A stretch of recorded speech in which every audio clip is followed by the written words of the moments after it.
बेटा last video के अंदर मैंने आपका total assets to debt ratio cover किया है और प्रोप्राइटरी रेशियो कवर किया है। अभी मैं एक क्वेश्चन ले रहा हूँ बेटा जिसमें सॉल्वेंसी रेशियो के जितने भी आपने रेशियोज पढ़े हैं सारे कैलकुलेट होंगे।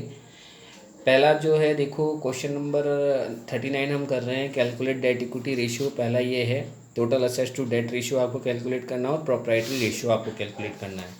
आपको गिवन क्या क्या है बेटा, इक्विटी शेयर कैपिटल गिवन है, प्रेफरेंस शेयर कैपिटल गिवन है, जनरल रिजर्व गिवन है, profit and loss of balance given है, डिबेंचर्स गिवन है, ट्रेड पेबल्स गिवन है और आउटस्टैंडिंग एक्सपेंसेस गिवन है।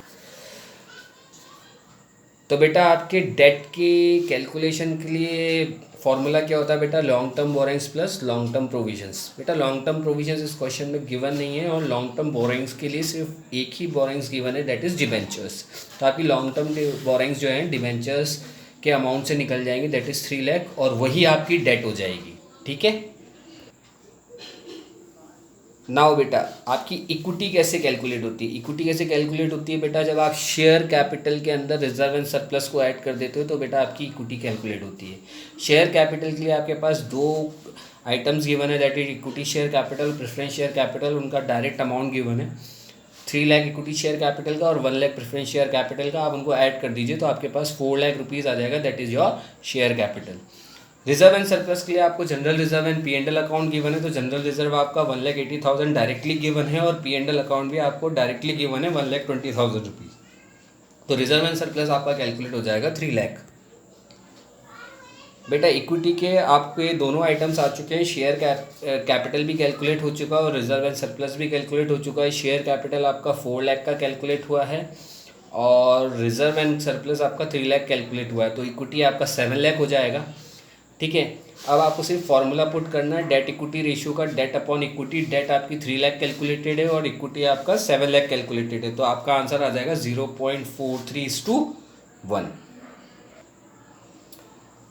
नाउ बेटा total assets to debt ratio कैसे कैलकुलेट होगा, टोटल असेट्स अपॉन डेट इसका फॉर्मूला होता है बेटा। टोटल असेट्स मैंने 12 लाख लिख रखा है और डेट 3 लाख लिख रखा है और आपका रेशियो 4:1 आ जाएगा। अब आपका टोटल असेट्स कैसे कैलकुलेट होगा, डेट इज ऑलरेडी कैलकुलेटेड, जो आपने डेट इक्विटी रेशियो के लिए कैलकुलेट किया था दैट इज 3 लाख। तो बेटा टोटल असेट्स का जो फॉर्मूला है वो मैंने आपको बताया है non current assets plus current assets. बेटा लेकिन नॉन करेंट असेट्स क्वेश्चन में गिवन नहीं है और करेंट असेट्स भी आपके क्वेश्चन में गिवन नहीं है, तो कैसे कैलकुलेट होंगे टोटल असेट्स।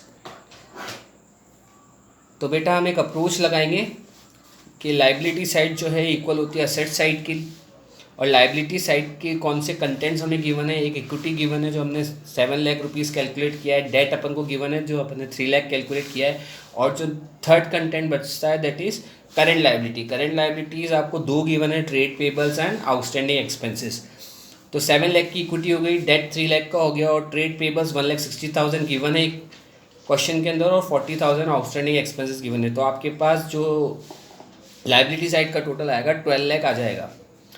टोटल असेट्स का टोटल भी 12 लाख ही होगा because liability side total is equal to asset side, तो आपके टोटल असेट्स 12 लाख हो जाएंगे। इस तरीके से मैंने आपका जो रेशियो है वो कैलकुलेट किया है 4:1। नाउ एक और आपका रेशियो होता है दैट इज प्रोप्राइटरी रेशियो, उसका फॉर्मूला होता है equity upon total assets. Equity आपके पास ऑलरेडी कैलकुलेटेड है और टोटल असेट्स भी आपके पास ऑलरेडी कैलकुलेटेड है, तो आप 7 लाख डिवाइड बाई 12 लाख करेंगे तो आपके पास रेशियो आएगा 0.58:1। This is all about today. Homework की फोटोग्राफ मैं आपको भेज दूंगा।